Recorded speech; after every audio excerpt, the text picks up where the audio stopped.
The barn door groaned against the wind, hinges crying like a wounded thing. Dust floated in the lantern glow, tiny sparks in the stale dark. Clara stood bound to the splintered post, wrists cinched raw, rope biting until her fingers turned cold and blue. Her breath came sharp, the smell of hay and rusted iron thick in her throat. Bootsteps dragged across the warped floorboards, heavy, uneven, soaked in whiskey. Jeb Rawlins loomed in the doorway, hat shadowing eyes the color of gunmetal. A hunting knife dangled from his calloused hand, blade catching the weak light. "You think you're better than the rest of us?" His voice rasped like gravel. "Refusing the man who'll pay my debt? You're bound to ruin, girl. Bound to ruin." Clara flinched but kept her chin high. "I'd rather die than belong to him. Or you." The knife scraped wood as he leaned close, breath sour. "You will die if I say so." The lantern flame trembled between them, throwing jagged shadows across her bruised face. He studied her a moment, then spat on the dirt. "Stay here. Maybe the night'll teach you manners." He shoved the door. It slammed with a crack that rattled the rafters. Silence swallowed the barn. Only the wind remained, sighing through broken boards, lifting dust into bitter swirls. Clara strained against the rope. Fibers cut deeper, warm blood slick on her skin. She tasted iron. A coyote howled across the empty prairie, the sound long and hollow, a hymn of loneliness. Her heart pounded to the rhythm of the lantern's sway. Each creak of wood became a phantom step, each gust a whisper of her mother's lullaby, soft and aching. She closed her eyes, forcing breath through trembling lips.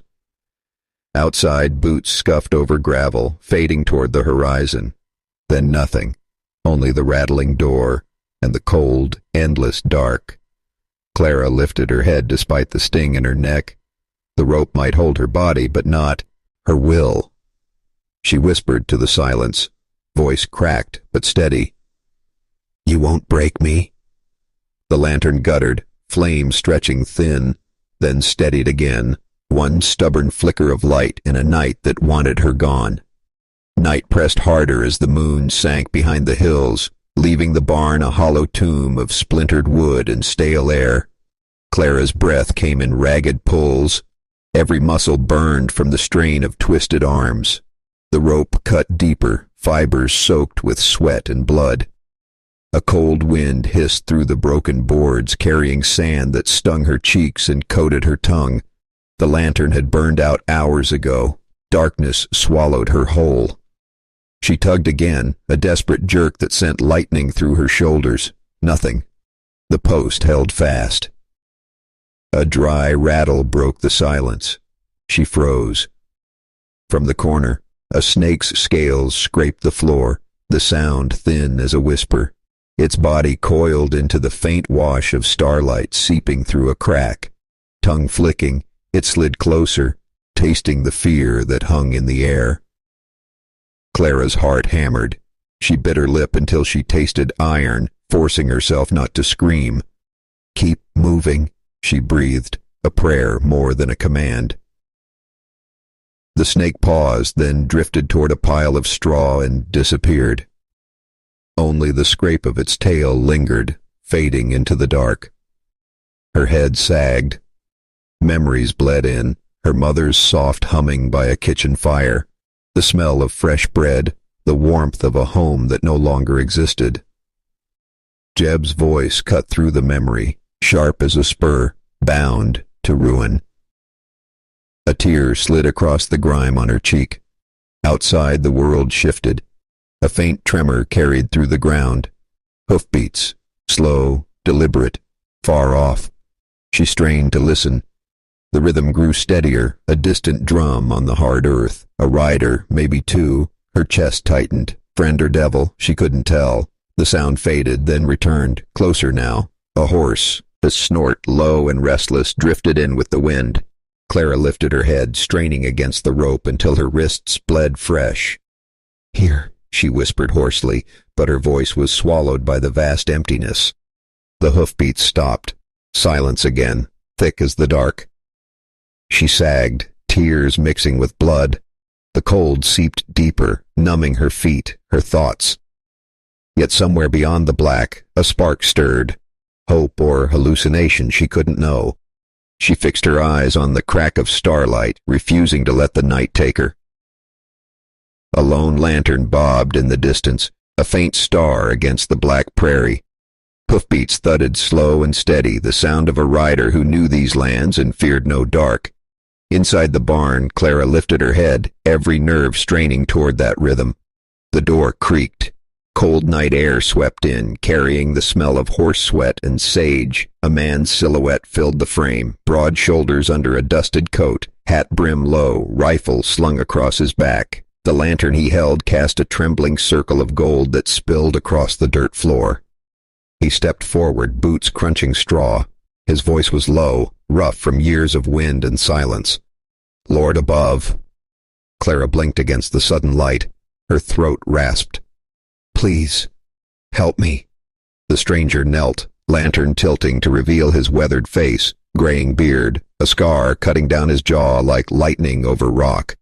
Elias Carr, rancher and widower, eyes steady as the plains at dawn. "Who did this?" he asked. "My stepfather," she whispered. "Jeb Rawlins." Elias's jaw tightened. He drew a knife from his belt, blade catching the lantern glow. "Hold still." The rope fought back, thick and cruel. Each slice of the knife sent fibers snapping like gunfire until the final strand parted. Clara collapsed forward, barely catching herself on bloodied palms. Elias reached to steady her, then froze as the lantern light revealed bruises black as midnight across. As her wrists and throat, he stumbled back, horror flashing across his face. "God almighty!" Clara swayed, her voice a cracked whisper. "I can walk." He nodded, swallowing hard. "We're leaving. My place ain't far." Outside his horse shifted, breath puffing white in the cold. Elias shrugged off his coat and draped it around her shoulders. The scent of leather and smoke wrapped her like a promise. She winced as he lifted her onto the saddle. The rope burned, screaming with every movement. He swung up behind her, arms strong but gentle, reins gathered in weathered hands. As they rode into the moonlit emptiness, the barn shrank behind them, just a broken shadow on an endless plain. The lantern inside flickered once, then went dark, leaving only the sound of hooves and the whisper of a night that had not yet decided their fate. The sun bled over the horizon in slow bands of copper and rose, lighting the Carr ranch in a haze of gold dust. Morning chill clung to the porch rails where Clara sat wrapped in Elias's wool coat. Her wrist throbbed beneath strips of clean linen, the rope burns raw but steady. A hawk's cry cut the quiet. Then, hoofbeats. Not the easy rhythm of a neighbor, but a hard, angry gallop chewing the earth. Elias stepped from the barn, rifle resting casual in the crook of his arm, his eyes narrowed beneath the brim of his hat. "Stay here," he said, voice low but unshakable. Clara's heart hammered. Jeb Rawlins rode into view, horse lathered with sweat, whiskey stink trailing him like smoke. Dust swirled around his boots as he dismounted, a pistol glinting at his hip. "She's mine," Jeb barked, spittle catching the morning light. "You stole her." Elias planted his boots in the dirt, wide as the plains. "Not tonight, not ever again," Jeb sneered, eyes bloodshot. "That girl owes me. Ain't no law out here says otherwise." Elias leveled the rifle just enough to speak, without words. "Law's standing right here." Silence stretched. Wind stirred the mesquite, carrying the smell of dust and sweat. Clara gripped the porch rail, breath sharp in her chest.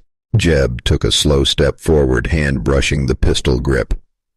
"You think you can keep her? You think a broken old rancher scares me?" Elias's voice dropped to a cold whisper. "Try me." The hawk screeched again, circling overhead. Jeb's jaw worked, rage flickering like a struck match. For a heartbeat the world held still, the hawk, the dust, the distant hum of morning. Then Jeb spat hard into the dirt. "This ain't over." He swung into the saddle with a violent jerk, wheeled the horse and kicked hard. Hooves thundered across the open plain until only the dust remained, drifting like smoke toward the rising sun. Elias lowered the rifle but kept his gaze on the empty horizon. "He'll be back," he said quietly. Clara stepped down, the porch boards creaking beneath her bare feet. "Then we'll be ready," she answered, voice steady despite the tremor in her hands. The prairie wind carried their words away, leaving only the long shadow of morning stretching across the ranch, a warning written in light and dust. The noon sun baked the prairie until heat shimmered like water over the trail. Elias rode with Clara in front of him, his arm a quiet shield as the horse cut through waves of dust. The small frontier town lay ahead, roofs bowed beneath the weight of endless sky. Wooden signs creaked on their hinges. A church bell tolled once, slow, heavy like a warning. Clara's pulse quickened. Every face that turned toward them felt like a test of courage. They tethered the horse outside the sheriff's office. Elias dismounted first, then offered his calloused hand. "You're safe here," he said, voice steady as old timber. Inside, the room smelled of oil and iron. A single lantern swung from a hook, throwing amber light across a desk stacked with wanted posters. Behind it sat Sheriff Ben Calder, a tall man with a grizzled beard and eyes that missed nothing. Elias tipped his hat. "Need a word?" "And, Sheriff?" Calder looked from Elias to Clara, taking in the bruises on her wrists. His voice softened but carried weight. "Tell me." Clara swallowed hard. "My stepfather tied me in a barn. Left me to die." The sheriff's jaw tightened. "Name?" "Jeb Rollins," Elias answered. Calder leaned back, chair creaking. "I know him. Mean streak a mile wide. But I need more than your word to haul him in. Out here, truth's a long ride." Clara's breath shook, but she met the sheriff's eyes. "You have my word, and the rope burns." She lifted her bandaged wrists, the linen stained with fresh crimson. Calder studied the marks, then nodded once. "I'll wire the judge, but law moves slow. You keep watch." Elias's gaze hardened. "He'll come for her." "I expect he will," Calder said. "And when he does, we'll be ready." Outside, the bell tolled again, echoing across the empty street like a promise. Clara stepped into the sunlight, the air sharp with the scent of hot dust and distant rain. She wrapped Elias's coat tighter, not from cold, but to hold herself upright. For the first time in days, she felt something more than fear, a thin edge of resolve, bright as the glint of the sheriff's badge catching the harsh western sun. Night fell like a black curtain, swallowing the Carr ranch in silence thick as molasses. The wind stirred the prairie grass, sending long shadows flickering across the fences. Clara crouched behind the feed trough, heart hammering against her ribs, eyes wide in the lanternless dark. A sudden clatter, hoofbeats, louder than any coyote, shattered the stillness. Torches ignited in the distance, their firelight crawling across the horizon like hungry snakes. Jeb Rollins had returned, and he was not alone. Two men staggered behind him, whiskey-scented and armed, eyes wild. Elias stepped from the barn, rifle leveled. His coat flapped in the wind, a dark banner of defiance. "Get behind me," he hissed, voice barely carrying above the crackle of distant flames. The gang surged forward, torches casting dancing shadows across the wooden walls. A lantern swung wildly from Jeb's hand, illuminating the anger etched deep into his face. "She's mine," he shouted, voice ragged, echoing across the empty plains. "No one takes what belongs to me."